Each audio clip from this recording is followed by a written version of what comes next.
Hey what's up guys, आप देख रहे हो द एंग्री नेट शो और आज हम बात करने वाले हैं डिफेंस अपडेट्स के बारे में। वीडियो आज इंपॉर्टेंट होने वाली है तो वीडियो को जरूर पूरा देखें। बात कर लेते हैं सबसे पहली अपडेट के बारे में, जो कि आ रही है प्रोजेक्ट अल्फा की तरफ से, यानी कि 75 अल्फा की तरफ से, जहां पे एसएसएन क्लास की सबमरीन्स हमें ऑलरेडी बनानी है। यहाँ पे जो सबमरीन्स है बेसिकली इसके जो डिजाइनिंग फेस है उसको कंप्लीट कर लिया गया है। यहाँ पे जो हमारे प्रधानमंत्री मोदी हैं, इन्होंने बेसिकली बात करते हुए डिफेंस मिनिस्टर से इस प्रोजेक्ट को अब डिटेल डिजाइन फेस में भेज दिया है, जहां पे इसके जो और भी डिजाइनिंग चीजें हैं वो सारी चीजें कंप्लीट की जाएंगी। मतलब कि एक दो चीजें कंफर्म हो गई कि ये सबमरीन्स अब बनना तय है, जो कि पहले यहाँ पे चीजें नेगोशिएशन में चल रही थी कि इसे बनाया जाएगा या फिर नहीं, लेकिन अब सारी चीजें कंप्लीट हो चुकी हैं कि इसे बनना तय है। साथ ही साथ इसके नए मटेरियल पे भी डिजाइन किया जा रहा है, यानी कि इसका जो हल है वो एक नए मटेरियल से डिजाइन किया जाएगा कि कई सारे मटेरियल्स को मिला के बनाया जाएगा। तो यहाँ पे इसका जो हल है इतना स्ट्रांग होने वाला है कि जो अरिहंत क्लास की हमारी जो एसएसएन सबमरीन है, जो कि न्यूक्लियर पावर्ड सबमरीन है, उससे कहीं ज्यादा डेप्थ में जा सकती है।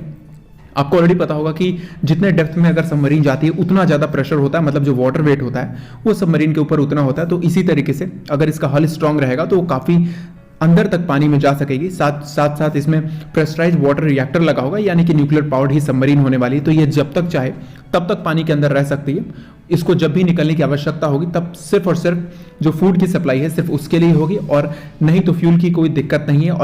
और इसमें एयर इंडिपेंडेंट propulsion भी होने वाला है, तो यहाँ पे कोई बड़ी चीजें दिक्कत नहीं आने वाली।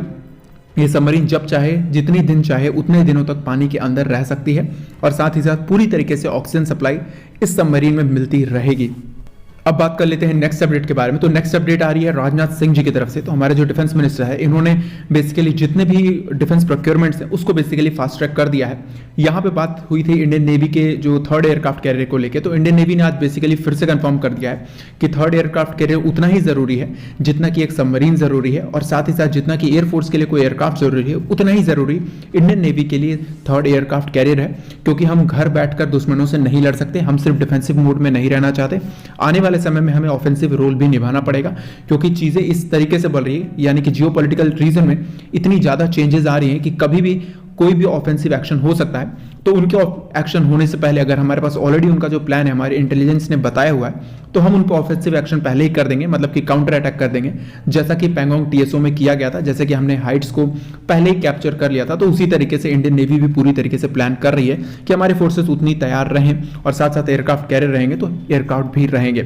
बात कर लेते हैं चाइना की तरफ से। तो चाइना की तरफ से कुछ अपडेट्स आ रही हैं, जैसे कि आपको ऑलरेडी पता होगा डिसएंगेजमेंट करने का कुछ प्लान आ रहा था, यानी कि 3 जो स्टेप थे चाइना उस पर बात करने वाला था कि पहले जो टैंक्स रेजिमेंट है, आर्टिलरी जो है, उन सभी चीज़ों को हटाया जाएगा 30% करके। उसके बाद सोल्जर्स को हटाना शुरू किया जाएगा।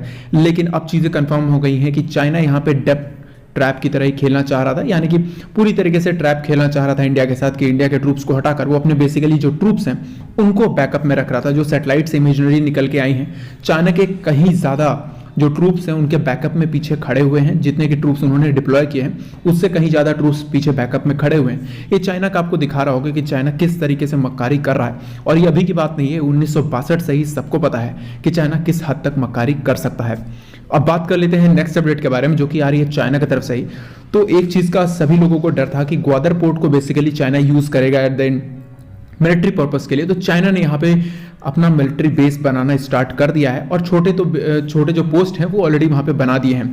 यहाँ पे एक सबसे अच्छी बात है कि अब पाकिस्तान जो है वो बेसिकली चाइना में कन्वर्ट होने वाला है, क्योंकि मिलिट्री बेस बन गया। धीरे धीरे चाइनीज कॉलोनी हो जाएगा वहाँ पे, और धीरे धीरे कई सारे चाइनीज भी आके रहने लगे हैं, क्योंकि अभी तो मिलिट्री बेस बनने की शुरुआत है। धीरे धीरे चाइनीज कब्जा भी बढ़ने वाला है। और ये जो गांजा फूकने वाले लोग हैं, यानी कि ये जो पाकिस्तानी धोबी लोग हैं, ना तो ये घर के रहने वाले हैं, ना तो घाट के रहने वाले हैं, ना तो इन्हें टर्की एक्सेप्ट करेगा इसके बाद, ना ही चाइना एक्सेप्ट करने वाला है। इनको वहीं से उठाकर अरेबियन सी में फेंक दिया जाएगा, ज़्यादा से ज़्यादा यही होने वाला है। अब बात कर लेते हैं एक और अपडेट के बारे में, जो कि आ रही है अग्नि 4 की तरफ से। तो करीबन 8000 जो लोग हैं जो कि गांव में रहते हैं ओडिशा के कोस्ट पे, उन्हें बेसिकली उठाकर अब सेफ जगह पे भेज दिया गया है, क्योंकि बहुत ही जल्द अग्नि 4 का टेस्ट किया जाना है। यहाँ पे 2 अग्नि 4 मिसाइल्स ली गई हैं इंडियन आर्मी के इन्वेंट्री में से, और उसको अब बेसिकली टेस्ट किया जाएगा, जो कि किस तरीके का टेस्ट परफॉर्म करना है। इसमें जो ऑनबोर्ड इलेक्ट्रॉनिक सिस्टम्स लगे हुए हैं वो 5th जनरेशन के ऑनबोर्ड इलेक्ट्रॉनिक सिस्टम्स लगे हैं। साथ ही साथ जो इसका इंटरनल गाइडेंस सिस्टम है वो जायरोस्कोप का गाइडेंस सिस्टम है, और आप कह सकते हो जीपीएस से भी इसे